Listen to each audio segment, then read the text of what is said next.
രാമം ദശരഥമെന്നു മനസ്സിലോർത്തിടുമ്പോൾ ഈ ലോകമാകെ നന്മ കനിഞ്ഞു നൽകി വാഴും ശ്രീ തൃപ്രയാരപ്പ തവ സുപ്രഭാതം.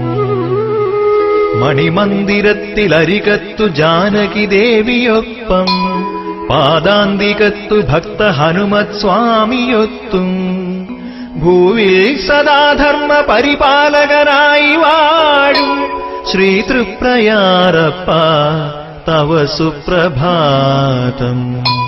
രാകാശശാങ്കനുദിച്ച രമണീയ മുഖപ്രസാദം രാജീവ പുഷ്പമുണർന്ന വിലോല നേത്രയുഗ്മം കണി കാണുവാൻ ദിവസേന ഇട നൽകി വാഴും ശ്രീ തൃപ്രയാരപ്പ തവ സുപ്രഭാതം. മനസ്സിന്റെ